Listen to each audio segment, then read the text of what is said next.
So PP released. Sorry, I can't help it. Um, a very brief teaser for Star Trek: Strange New Worlds, and this was the series that people. Well, how many people are hoping this will be the one that'll right to the ship? Um, it seems highly unlikely, given the circumstances of some of what's happened to Trek. Even though in Anson Mount, you've got, I think, a guy who's really capable of being to lead a series. He's done it before with Hell on Wheels and all that. And it's a shame that more than likely he'll just be wasted. They don't have a lot of money left, I don't think. Although some of the imagery, the work done on it looks pretty good, but not sure how much of that they can maintain. Might want to cut down the length of episodes and probably do quite a few episodes on the ship type stories. It's always a good way to cut costs. But we get scenes of Anson Mount riding a horse in the snow. And apparently he's taking a break from Starfleet, and there's some voice of someone saying, I need you back out there. So he has to be convinced to go back. My guess is that this would be a continuation from what you saw him do in STD Season 2, where he got to see his future, how he ends up. And that's a fate he would would like to avoid. And he even tried to in that series. He'd rather die heroically in some other means rather than live on all disfigured and trapped in a robot chair, and so that'll be the motivation of his character going forward. It'll haunt him through the series. But he's about it. That's all you really see in it. It's all very brief. You see something happening. It looks like a mysterious anomaly, a storm cloud engulfing a planet.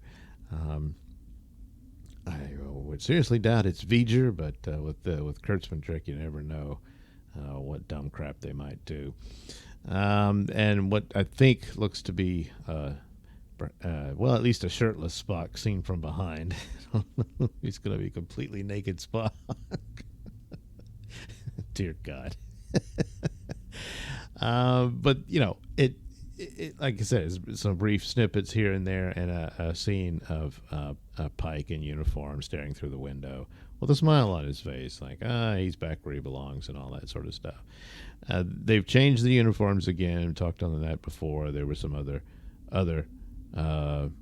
not really a teaser. It was just sort of a behind-the-scenes type discussion with the cast, and it showed some brief scenes of them in their uniforms and all that.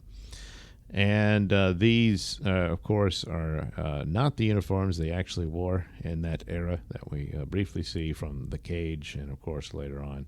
Well, even Where No Man Goes Before with Kirk and everything, they're still wearing those same uniforms. And of course, the Menagerie and all that, which made use of the Cage footage. But in an odd way, maybe this attempt's a little closer in that the collars they're completely yellow. He's wearing which looks to be like a black T-shirt underneath. And those are the Pike uniforms in the early era of Star Trek didn't have the black collars. If you had a yellow shirt, then it was a yellow color. You had a blue, and it was a blue color. And if you had one of the only other color was sort of this. It was all muted colors, rather drab colors. And so there was the blue, the yellow, or gold rather, and a sort of tan, light brown type shirt, and that was about it. These are a little closer to that, I think, somewhat, at least in colors, but the rest of it now doesn't look anything like it. But I don't know why. I mean, because when they changed it around, if they could have gotten something closer to that, they probably could have.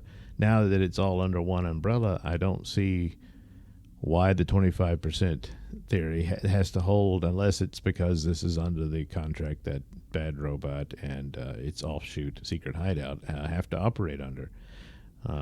So perhaps that's the deal. I don't know. Because it would have been so much better if this would have just been a series. This isn't the same Pike you saw. It's Anson Mount, but it's not the same one he played in STD. This is yet another version, which then means his motivation would be something else, because he wouldn't have gotten the vision of his ultimate fate, you know. But yeah, they're not going to do any of that. He's the same guy, and that's how that's going to play out. So, you know, and you see the Enterprise flying around. And that's about it. And some they're in spacesuits and they beam down to some planet. But okay, but it's I'm extremely dubious that it'll be anything remarkable or anything. In fact, it could be. Let's say it's just sort of okay.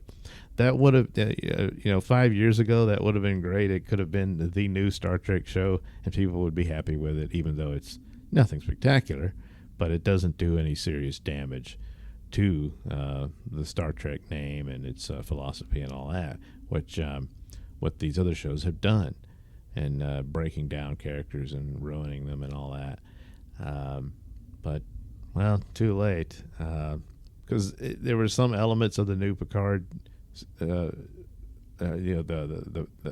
first episode of its second season, which sort of kinda this would have been better had it never been the first season. But it's it's gonna go to crap. Plus, again, they don't have the money, so they got to do a Back to the Future scenario where they're they're going to do most of the stories in some L.A. parking lot. As for Strange New Worlds, unless they saved up some money just for it, I'm guessing it's going to be a lot like STD, where it's a lot of green screen stuff, which, with the proper talent and people who actually care and people who could figure that out, could still pull off something that's interesting. But it's just such a bad place that it's put itself in, with the god-awful mistakes made. Because at one time, boy, did they have a lot of money to play with for a show like this, and they squandered it. So, yeah, I'll take a look at it, but I'm just not optimistic about it. And it's too bad, because like I said, I think Anson Mount could have done good work with this character. But if the scripts aren't there, they're not there. So we'll see what happens.